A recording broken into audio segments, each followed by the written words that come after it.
Halo para pecinta catur Indonesia, kembali lagi di Tarigan Catur Channel. Kali ini Tarigan Catur akan menampilkan partai yang sangat menarik yang Tarigan Catur beri judul Sudah Pensiun Tapi Masih Jago. Inilah partai kemenangan terbaru Vladimir Kramnik. Ya, Vladimir Kramnik memang telah pensiun dari turnamen darat. Namun, sesekali dirinya masih mengikuti turnamen online. Walaupun turnamen online yang diikutinya adalah turnamen online yang bersifat invitasional, yang dimana biasanya pesertanya tak lebih dari 16 ya. Oke, mengenai informasi pertandingan lebih detail, mari kita simak dalam layar berikut. Ya, pertandingan ini sendiri terjadi pada turnamen Razuvaev Memorial 2020, tepatnya pada ronde ketiga, yang berlangsung pada tanggal 6 November 2020, sekitar pukul 22.00 waktu Indonesia Barat kemarin malam. Pertandingan ini melibatkan pertarungan antara salah satu super grandmaster kuat saat ini, yaitu Ian Nepomniachtchi menghadapi pecatur veteran Vladimir Kramnik. Tanpa berlama-lama, langsung saja kita masuk ke papan untuk melihat sengitnya pertarungan antara kedua pemain. Di sini Vladimir Kramnik menggunakan catur bawah hitam dengan rating chess.com 2837 menghadapi Ian Nepomniachtchi yang menggunakan catur bawah putih dengan rating chess.com 3155. Di sini Ian Nepo memulai permainan dengan pion C4. Ini adalah pembukaan Inggris ya. Dibalas oleh Vladimir Kramnik dengan pion menuju E6. Ini masih dalam pembukaan Inggris, namun dalam variasi pertahanan Agincourt, kuda F3, pion D5. Di sini Kramnik mencoba untuk mengajak pertukaran pion di petak pusat ya. Namun Ian Nepomniachtchi menolak langkah tersebut dengan pion menuju E3, kuda F6, kuda C3, gajah E7 persiapan rokade pendek di sini, dan pion menuju B3 persiapan vensetto gajah ya oleh putih, rokade pendek atau rokade sayap raja oleh hitam, gajah B2, pion B6, pion C pukul D5 dan kuda pukul D5. Pion H4. Di sini maksud dan niatan dari seorang Ian Nepomniachtchi adalah langsung menyerang pertahanan sayap raja dari Vladimir Kramnik. Namun apakah berhasil? Mari kita simak dalam langkah-langkah selanjutnya. Gajah menuju A6, gajah E2, pion C5, menteri B1, kuda B4, dan di sini putih memutuskan langkah gajah pukul gajah di A6 dan kuda pukul A6. Di sini balasan dari putih cukup mengejutkan ya, dengan melakukan langkah raja menuju E2, artinya putih tak akan atau tak memanfaatkan kesempatan rokade ya. Pion menuju F5, pion A3 mencoba menyerang atau mengancam kuda hitam. Kuda hitam mundur ke petak yang lebih aman, yaitu ke petak C6. Dan di sini melakukan langkah pion G4.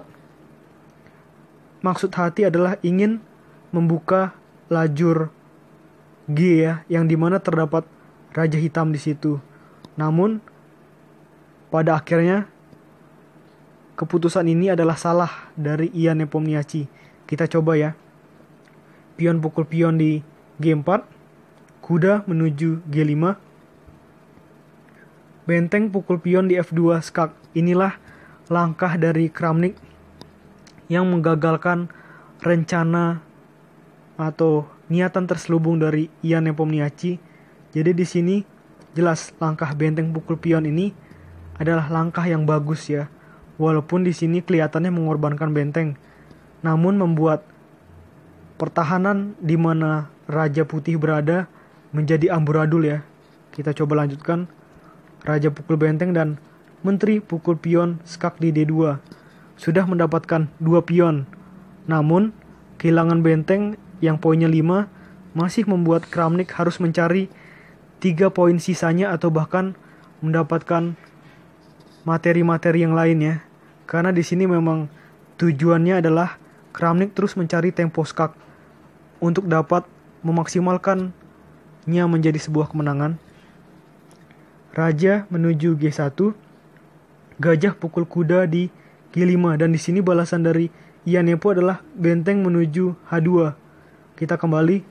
Mungkin di sini ada pertanyaan. Mengapa Ia Nepomniachtchi tidak melakukan langkah pion pukul gajah? Tadi tarigan catur telah mencoba untuk mengkalkulasi apabila Ia Nepomniachtchi melakukan langkah ini. Karena tidak mungkin ya, pemain sekelas Grandmaster Ia Nepomniachtchi tak melakukan langkah ini bila tak ada kemungkinan untuk terkena skakmat. Jadi ternyata jika melakukan langkah pion pukul gajah, ada langkah skakmat dalam 6-7 langkah ke depan. Bagaimana caranya? Sini tarigan catur mencoba ya. Apabila melakukan langkah pion pukul gajah, maka balasan dari Kramnik adalah dengan menteri pukul pion skak di E3. Raja misalkan pindah ke G2, menteri F3 skak, misalkan raja pindah ke G1. Menteri G3 skak. Di sini kan membuat raja putih harus pindah ke lajur F ya. Setelah pindah ke lajur F, maka ada benteng skak di F8. Raja harus pindah lagi ke lajur yang lain dengan pindah ke E2 misalkan. Maka ada benteng skak di F2. Otomatis putih atau raja putih hanya bisa berada di lajur 1 ya. Artinya skakmat sudah semakin dekat. Raja menuju D1. Ceritanya untuk menghindari tempo skak. Namun ternyata Vladimir Kramnik masih bisa atau masih memiliki tempo skak dengan menteri menuju D6. Setelah raja pindah ke C1 maka jelas ya, menteri skakmat di D2. Jadi inilah maksudnya mengapa Ia Nepomniachtchi tidak melakukan langkah pion pukul gajah, karena ada kemungkinan skakmat di 6-7 langkah ke depan. Kita kembali. Di sini melakukan langkah benteng menuju H2. Kita lanjutkan. Hitam melakukan langkah menteri pukul E3 skak. Raja ke H1. Gajah F4 dengan tempo mengancam benteng putih. Kuda E4. Menteri skak lagi di F3. Benteng menutup di G2. Menteri H3 skak. Raja ke G1. Gajah E3 skak. Kuda F2. Dan lagi-lagi di sini Ia Nepomniachtchi akan kehilangan salah satu perwiranya lagi, yaitu kuda. Setelah hitam melakukan langkah pion menuju G3. Jelas di sini ya, kuda putih sedang terkena pin oleh gajah hitam. Di sisi lain, kuda putih ini sedang melindungi raja dan juga akan segera dimakan oleh pion hitam. Jadi di sini situasi sudah sangat sulit ya bagi Ia Nepo, sehingga Ia Nepo melakukan langkah menteri menuju E4 dengan memaksimalkan tempo skak. Maka yang dilakukan oleh Vladimir Kramnik adalah dengan gajah pukul kuda skak, raja pindah ke F1. Benteng C8 dengan tempo mengancam atau menjaga kuda, sehingga di sini langkah dari putih adalah dengan benteng menuju ke D1. Gajah D4 mengajak pertukaran dengan gajah putih, gajah pukul gajah, dan kuda pukul gajah. Raja pindah ke G1, menteri menuju F5. Jadi di sini jelas ya, Kramnik tujuannya adalah untuk mencoba mengajak pertukaran perwira terus karena sudah unggul secara materi. Ia Nepomniachtchi akhirnya menerima dengan menteri pukul menteri dan pion pukul menteri, dan tepat setelah melakukan langkah pion pukul menteri, dan di situ juga Ia Nepomniachtchi memutuskan untuk menyerah karena memang situasinya sudah sangat sulit ya. Kita coba lanjutkan apa jadinya jika Ia Nepomniachtchi masih melanjutkan permainan.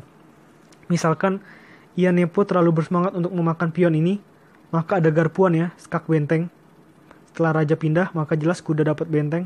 Raja pukul kuda. Jelas di situasi seperti ini bakal kalah ya dengan mudah Ia Nepo. Kita kembali. Coba di sini putih melakukan langkah sembarang, misalkan dengan melakukan langkah pion menuju A4, maka gampang saja tinggal pion menuju F4. Jadi pion hitam maju terus sembari berupaya untuk mendapatkan promosi. Maka tidak ada cara lain dalam situasi seperti ini selain benteng putih pukul kuda hitam. Misalkan ini terjadi, jelas ya pion pukul benteng dan benteng pukul pion. Di sini inilah situasi yang jauh lebih baik bagi Ian Nepomniachtchi walaupun jelas kalah ya. Benteng dan kuda hitam versus benteng putih jelas putih kalah dan juga pion hitam masih ada 6 sedangkan pion putih ada 3.